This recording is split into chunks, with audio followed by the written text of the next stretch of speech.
So once again, over the last 9 times that we've gotten together, our goal has been to try to tackle 2 things. The first one is to look at a series of Old Testament stories, a number of the Old Testament stories, and try to figure out what they mean. And then the second thing is for us to try to take the truths we find in these stories and figure out how we apply those truths back into our world today.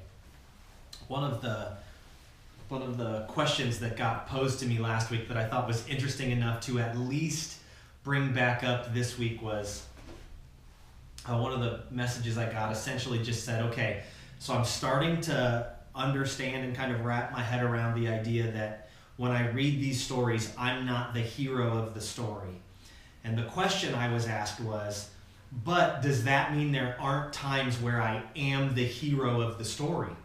Right? And I think that's a really interesting question. And the reason I think that question is so interesting is because I'm going to continue to argue, and I don't mean like argue, I'm just going to continue to try to make the point that in all of these stories in the text, Jesus is the hero. I'm going to continue to try to make the point that from the moment we accept Christ as our Savior and move through life from that point on in a pursuit of living life the way He calls us to, that from that moment forward in our lives, He is the hero. Every time we act in a way that would seem like we've done something heroic, all we've actually done is created a reflection of who Jesus is in our own world. And so what was interesting about that question to me was just, it made me stop and realize how deeply this idea is ingrained in us.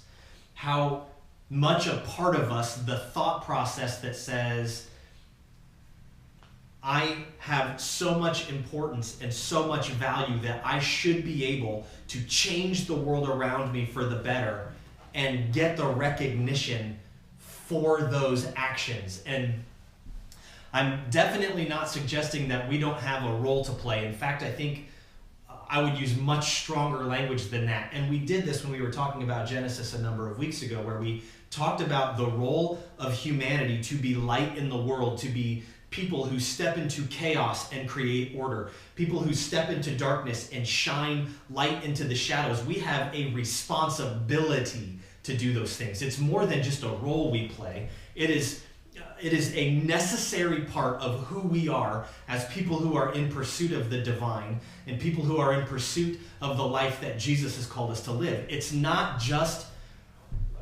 as simple as a part that I might do sometimes, a part in this grand story that I might do sometimes. I have a responsibility to be light in the darkness. I have a responsibility to bring order to chaos. I have a responsibility, in fact, to be the hands and feet of the divine in the way I move throughout my world. Right? And so what I do think is interesting is that responsibility requires action and engagement on my part. There's no way around that. However, my responsibility does not necessarily mean that I get the credit for whatever good comes out of my actions. In fact, I would probably argue strongly for the opposite stance, that anytime something good is created by what we do, that the recognition and praise is not the word I want to use, but it's the one I'm going to use because I can't think of a better one. The recognition and the praise for that act should be directed to God, because anytime goodness comes out of something we have done, it's a reflection of Him, not a reflection of me. And I won't push that too much farther, but man, we could make a really strong argument for how completely broken humanity is. And the fact that we are even capable of reflecting light is only possible because of God's prior actions in us. There's not many other ways around that. So, but that being said, that is a starting point. Again, it was a great question, and I think it at least paints a picture for most of us of how deeply these ideas are ingrained in us and have been ingrained in us from the teaching and the way we interact with our world. So it's also kind of an interesting way to start chapter 16 in the book of Judges as we continue on with the story of Samson, right? This guy who ends up honestly reflecting some pretty interesting things about what is good and right and righteous as we move on through this story. So we are going to do something similar to what we did last week. We are here in Judges chapter 16. Last week we spent a little bit of time in chapter 14 and chapter 15 looking at the first two chapters of the story of Samson. We're going to spend some time today wrapping up the story of Samson in chapter 16, and then we're going to take a few minutes to look at how this story actually reflects something bigger on down the road. So I'm going to start in chapter 16. I'm going to read the first few verses together. We'll talk about it, and then we'll kind of jump right back into the text. So Judges chapter 16, verse 1. One day Samson went to Gaza, where he saw a prostitute. He went in to spend the night with her. The people of Gaza were told, "Samson is here." So they surrounded the place and lay in wait for him all night at the city gate. They made no move during the night, saying to themselves, "At dawn, we'll kill him." But Samson lay there only until the middle of the night. Then he got up and took hold of the doors of the city gate, together with their 2 posts, and tore them loose, the bar and all. He lifted them to his shoulders and carried them to the top of the hill that faces Hebron. Really interesting story. And as an aside, I want to make a point here. It's something we've said a couple of times over the last few weeks, but I want to be sure I emphasize this. In the Old Testament, we are told stories time and time again where we watch guys make decisions that we know from not only the Old Testament law, but also what we find in the New Testament. We watch these guys make decisions that are essentially sinful, what we would recognize as a sinful decision. What's interesting about that is our Old Testament almost never passes judgment on the story as it's unfolding, right? So we see Samson go into the house of this prostitute and spend the night with her. Now, man, we don't need to get into like graphic detail about what that actually means, right? We can just insinuate that he's made a sinful decision according to not just the New Testament text, but the Old Testament text as well. However, the text is not going to essentially try to pass judgment on Samson like this guy made this terrible decision and he went in and did this thing.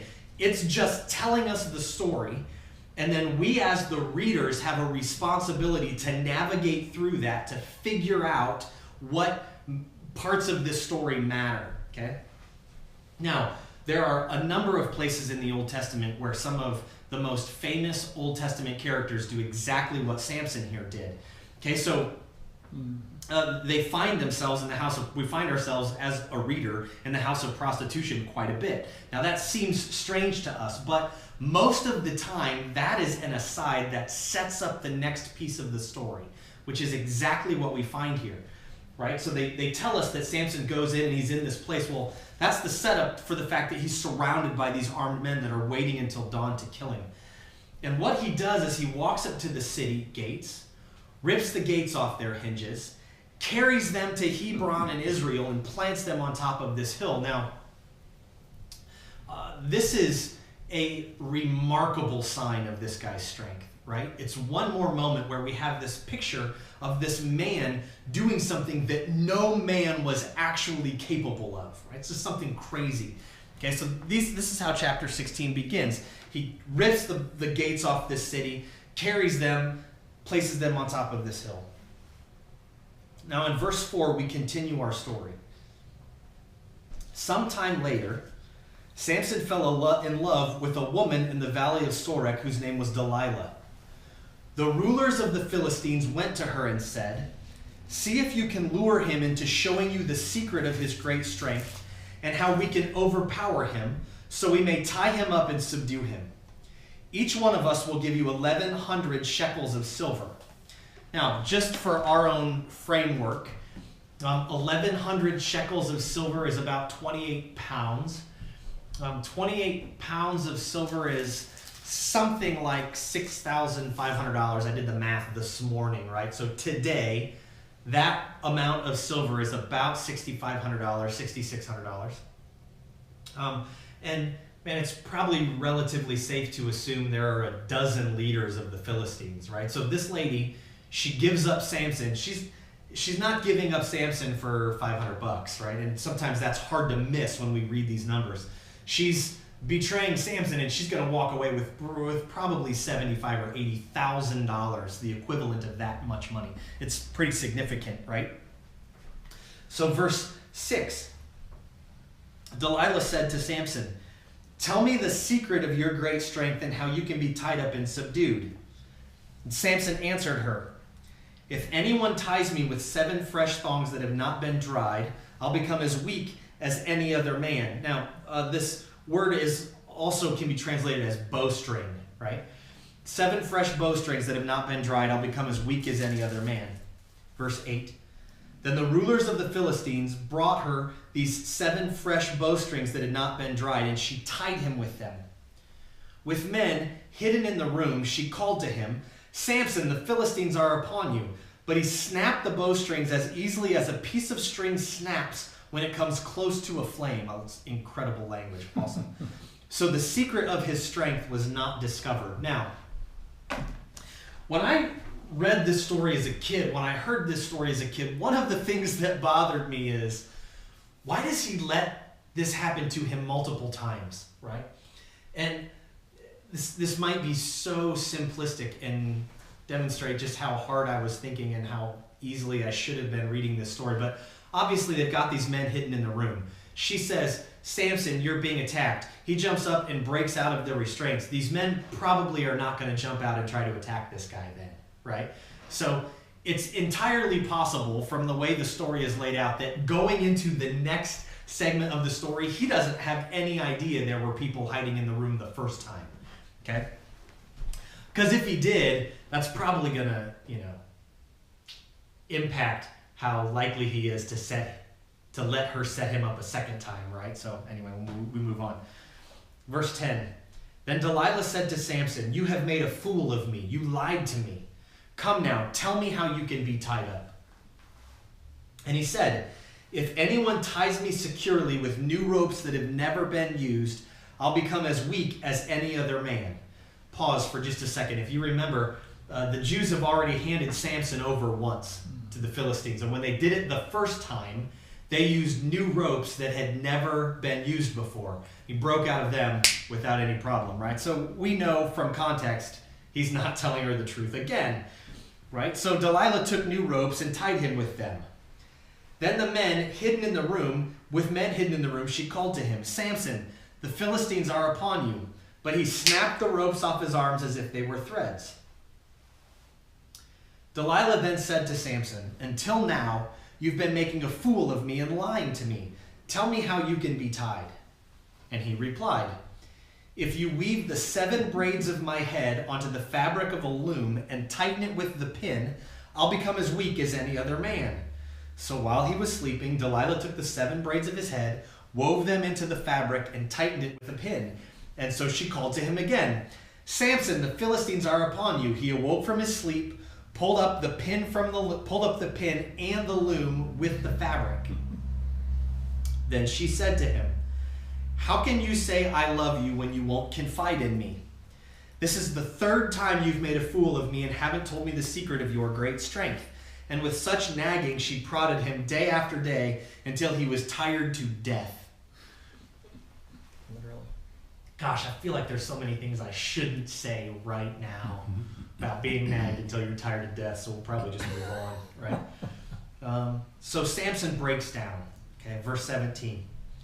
So he told her everything. "No razor has ever been used on my head," he said, "because I have been a Nazirite set apart to God since birth. If my head were shaved, my strength would leave, and I would become as weak as any other man." Now I want to pause here for just a second because I think it's interesting that Samson actually knows why he's so strong.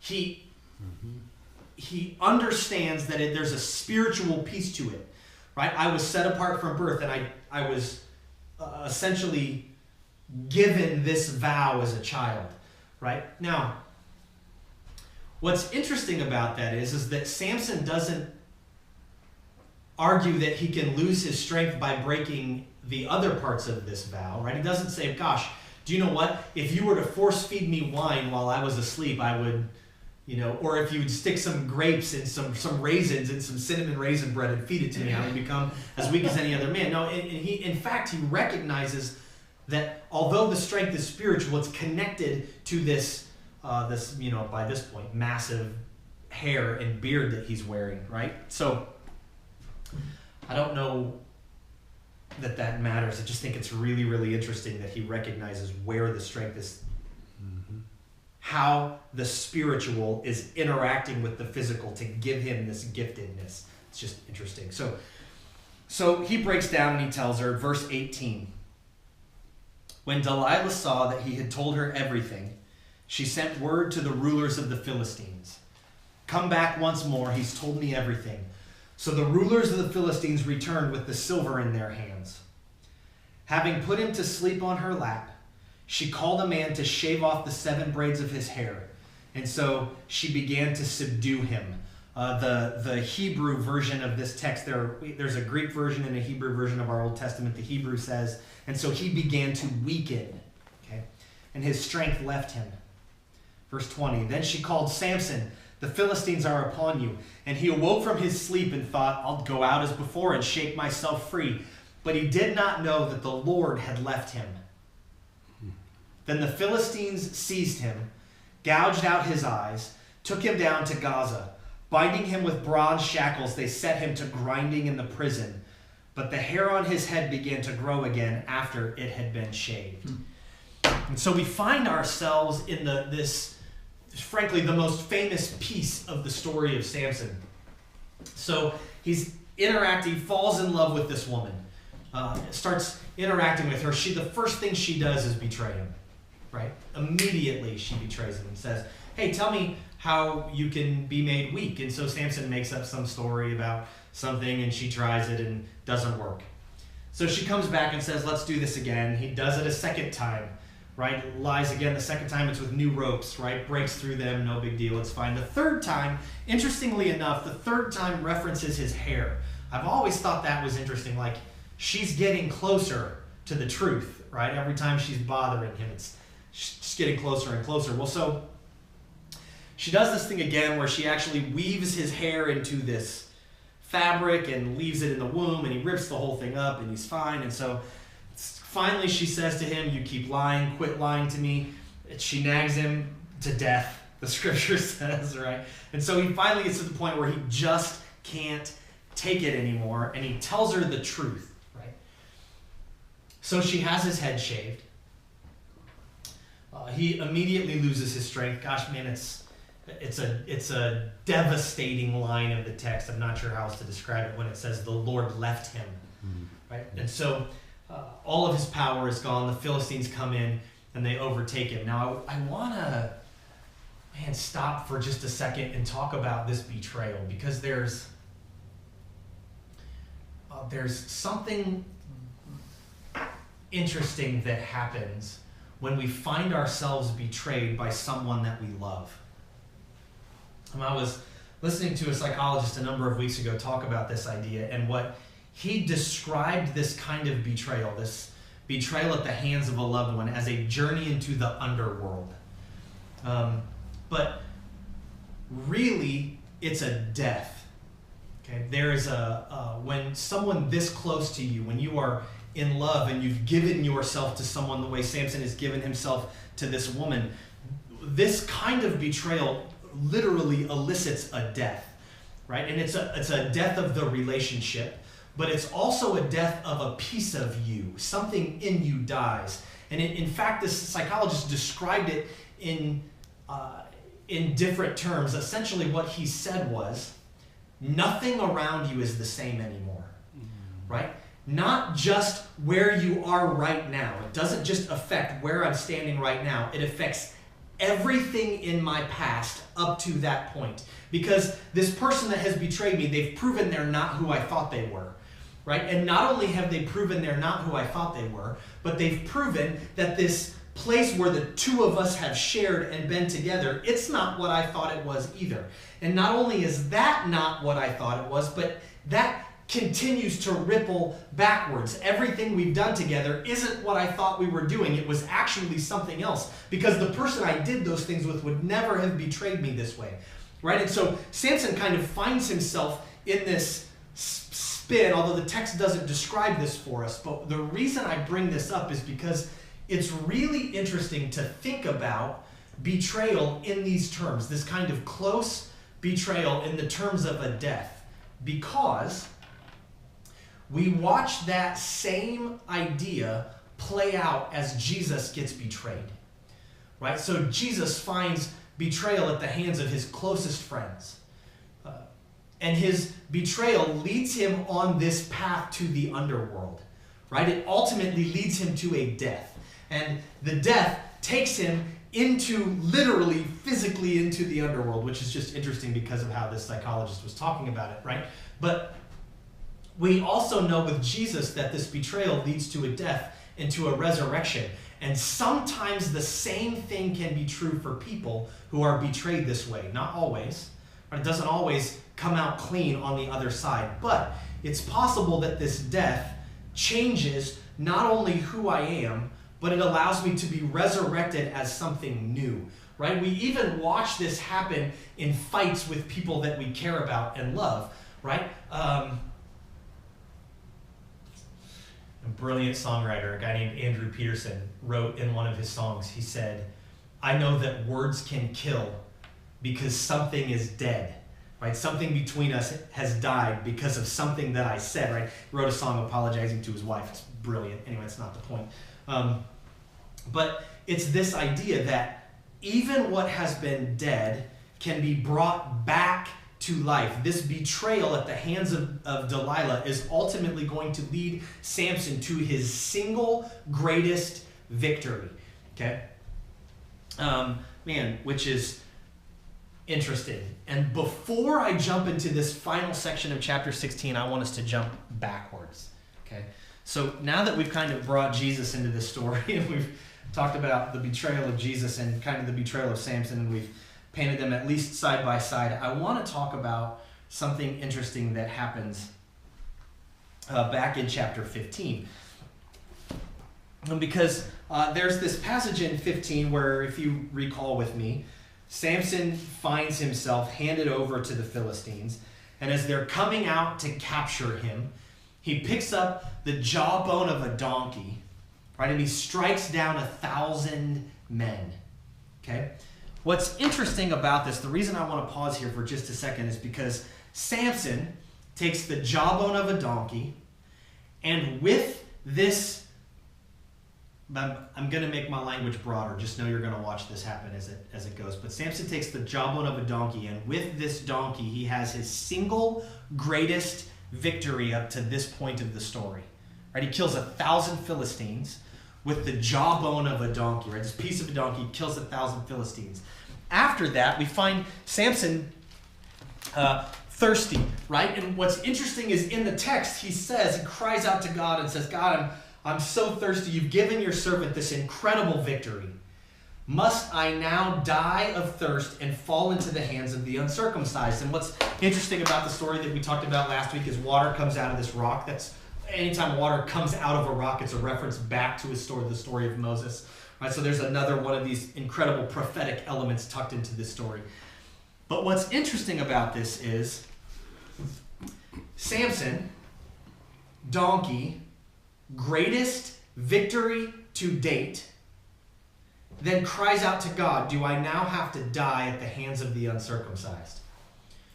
Right? Well, if we were to flash forward, from this story about let's just say 1,000 years, and find ourselves at Jesus, we find that after the Passover supper, Jesus climbs before the Passover feast, I apologize, Jesus climbs onto a donkey. And he rides this donkey into the city of Jerusalem and has his greatest human victory to date. Right? The crowds are all shouting, "Hosanna! This is our Messiah. This is our King." Greatest human victory to date. And what happens to him after that? He dies at the hands of the uncircumcised. Right? I'm not suggesting these two stories are the same. I'm just saying there's some really interesting things when we start picking this thing apart. Right? So, now that we've had those two asides, let's jump forward to the end of this story, chapter 16, verse 23. Now the rulers of the Philistines assembled to offer a great sacrifice to Dagon, their god, and to celebrate, saying, "Our God has delivered Samson, our enemy, into our hands." And so they capture this guy thanks to Delilah's treachery and betrayal. They shave his head, they drag him to prison, and now they're going to have this great celebration. Look, our God has delivered Samson to us finally. Now, we're going to find Dagon. The Philistines continue to worship this god throughout the rest of the stories they are in our Old Testament. And we're going to find, as you keep reading further and further into the Bible, these stories, some interesting things happen to Dagon. Like they put the Ark of the Covenant in one of his temples, and their statue of him ends up falling face down in front of the Ark of the Covenant a handful of times, right? Some interesting things, but we'll keep going. So they believe that their God has delivered Samson to them. Verse 24. When the people saw Samson, they praised their God, saying, "Our God has delivered our enemy into our hands, the one who waylaced our land and multiplied our slain." And while they were in these high spirits, they shouted, "Bring out Samson to entertain us." So they called Samson out of the prison, and he performed for them. Now, I don't have any idea what that means, but it's in terms of performing. But they bring him out, and he's kind of standing there, and they're laughing at him and jeering and jesting and kind of mocking him. And so when they stood him among the pillars, Samson said to the servant who held his hand, "Put me," because he's blind, "put me where I can feel the pillars that support the temple so that I can lean against them." Now the temple was crowded with men and women. All the rulers of the Philistines were there, and on the roof were about 3,000 men and women watching Samson perform. Then Samson prayed to the Lord, "O sovereign Lord, remember me. O God, please strengthen me just once more, and let me with one blow get revenge on the Philistines for my 2 eyes." And then Samson reached toward the 2 central pillars on which the temple stood. Bracing himself against them, his right hand on one side and his left hand on the other, Samson said, "Let me die with the Philistines." And then he pushed with all his might, and down came the temple on the rulers and all the people that were in it. Thus he killed many more when he died than while he lived. Then his brothers and his father's whole family went down to get him. They brought him back. They buried him between Zorah and Eshtaol in the tomb of Manoah his father. He had led Israel 20 years. So we find ourselves, I did not mean to close my Bible. We find ourselves at the end of the story of Samson. And again, like we had talked about, we watch this leader of the nation of Israel walk us through most of these steps, right? Samson, we're told at the beginning that the nation of Israel, in chapter 14, the nation of Israel was living in sin. We watch as they are oppressed by the Philistines, right? There's this idea of a cry for help. God save us, right? God raises Samson as a leader, and he comes and single-handedly, which is, as we've talked about in the past, is unusual for the book of Judges. Single-handedly, Samson destroys the leadership of the Philistines over the course of these 20 years that he's a part of the nation of Israel.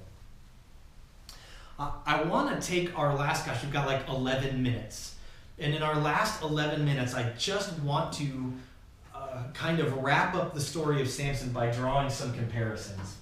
Right? If you track with me and you remember back to the very beginning, we started our entire series, and we've done it a couple of times actually, by looking at the book of Luke, where Jesus essentially explains to these 2 men on the Emmaus Road, everything in the Old Testament is a story about me. It all points to me. Right? So what I wanted us to do was stop for just a second and make a list of the places that this story points us forward. Okay? Now, I'm trying to figure out how high I can go and still be on my whiteboard. Okay, all right. So, if you remember, the story of Samson begins the same way the story of Jesus begins. Their births are announced by an angel. Okay? So, angel announces, I'm just going to put an announcement. There's an angelic announcement of their birth. Okay? Now, what's interesting about that is, in both stories, Samson's and Jesus, the angel essentially tells the mother, your child has been set apart from birth for something special and unique. So now we have the announcement of the birth, and then both children are set apart, right, from birth for a unique role. I'm going to write unique here. Unique role. Okay? That's interesting. As we keep going, and we mentioned this, sorry, let me write and then come back to we mentioned this last week. There is, in chapter 14 of Judges, there is the ascension of the angel, right? It goes up in the fire as they light this sacrifice to God. The angel climbs into the fire, ascends into heaven. We watch Jesus in the book of Acts, chapter 1, ascend into heaven. In both of those cases, someone visibly sees the ascent, right? In Samson, it's his father and his mother. In the story of Jesus, it's all of the disciples that were standing around. But it's unusual. This is an unusual thing for people to watch someone ascend into the heavens. It's really, really unique in the scriptures, and it happens in both of these stories, right? For both of these guys, the text references directly in Judges and directly in 3 of the Gospels that the Spirit comes upon Jesus. So we watch these guys, we watch the Spirit of God. I'm going to be technical in my writing. I'm going to try to be the Spirit of the Lord comes on them.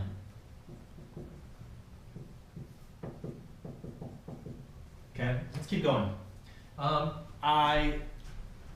Both of these men speak in parables, right? That's interesting.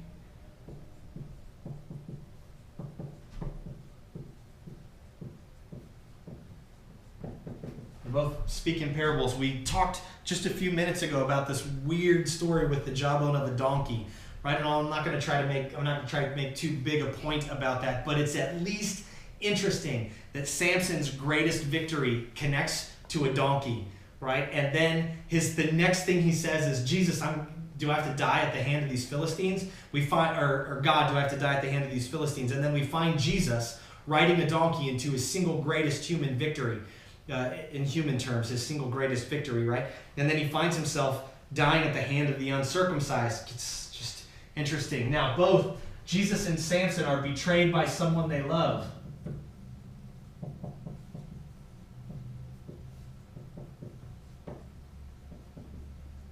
In Samson's case, it was his lover. In Jesus' case, it was someone who he considered a brother and a disciple. But either way you go, someone they love. Gosh, I would love to say that this is too big a stretch to use, but I don't think it is. So watch this.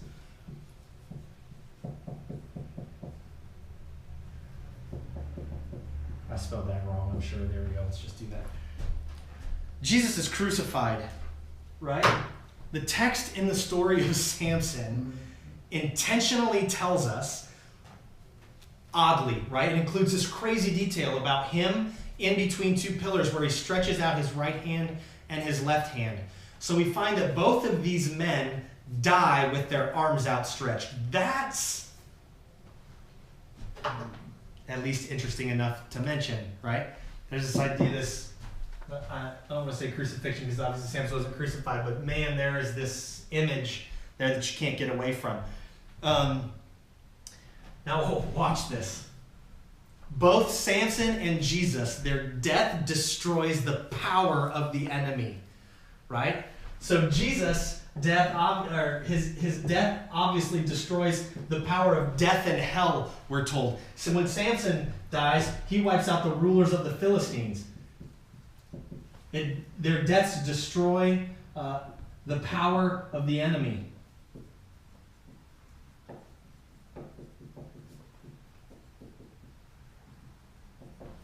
That's interesting. Let's see if we can keep going.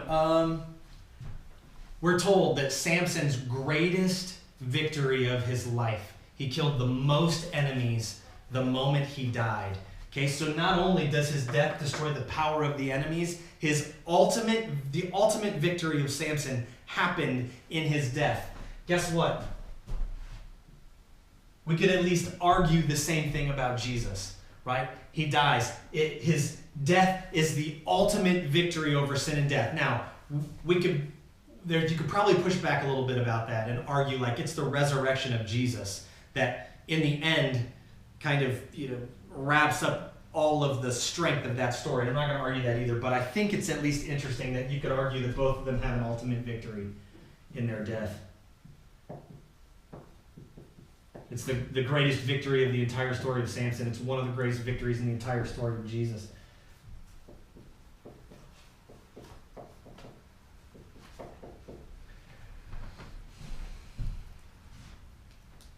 I wrote all this stuff out on the board, and we've mentioned a couple of things that we didn't even write down, but the reason we did it this way is because here's what I want us to recognize. These 3 chapters in the book of Judges paint the clearest picture of the story of Jesus that we find in the Old Testament. There isn't another story that captures so many repetitive elements about who Jesus was and what he was going to do as the story of Samson does. Now, oh, Rory, that was funny. What I think is really interesting about this, although I don't necessarily know how to say, gosh, here's how we make this really practical, right? The story of Samson and the story of Jesus have all of these parallels. If nothing else, it at least creates a solid argument for what's happening in the story of Samson is much, much bigger than, gosh, this guy, he's loves women and he's really selfish in his desire to wipe out the Philistines. We find in this story one of the most detailed pictures of what Jesus will do when he comes to the earth as the Messiah. It's cleaner than Moses. It's more detailed than David. There's all of this stuff that's packed into the story of Samson, which, by the way, we could, at worst case scenario, we know they didn't write the story of Samson after the story of Jesus. This was not intentionally done by an author because we have the translation from the Hebrew to the Greek in 300 BC, which is 300 years before Jesus even sets foot on the earth. Like, all of these pieces of the story of Samson get replayed in the life of Christ. And if nothing else, this should make us stop and go, gosh, there is something about what's happening in the Old Testament that needs me to understand it. I have to try to wrap my brain around what's happening in these stories because all of them are pointing me forward. They're all pointing me toward Jesus, which is exactly what Jesus said they would do. And more than that, it's exactly what Jesus essentially said. Look, this text has a incredibly important role to play, so much so that I'm not abolishing any of it. I'm simply the fulfillment of everything you read. And there is, you'd be hard-pressed to argue that there is a better picture of Jesus fulfilling what we find in the Old Testament than we see in the story of Samson. Now, yes, I'm saying the story of Samson is a prophetic picture of the life of Jesus. Okay, so if you were wondering, that's exactly what I'm saying. And not only that, but I'm saying that the story of Samson is a better, that's the wrong way to say it, is a clearer prophetic picture of what we find in the life of Christ than all of the rest of the prophecies we find about him. Right? One of the things that's interesting that every scholar will agree on is if you read the places the New Testament quotes the Old about Jesus, the places where the New Testament writers say, look, this passage back here in Jeremiah is about Jesus.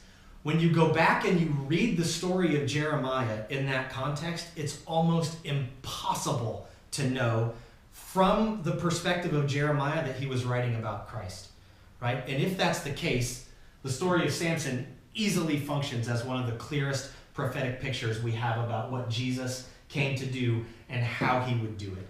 it's an incredible, incredible story. I'm out of time. Man, thank you guys so much for hanging with me, not just today, but for the last 8 weeks as well. Like I said, if you hang out on my Facebook page, I'll try to post over the next couple of weeks. I'm hoping to just sit down in front of this camera and explain a few of the connections from story to story and paint those forward into the future. So thanks again for hanging with me. Have a wonderful afternoon.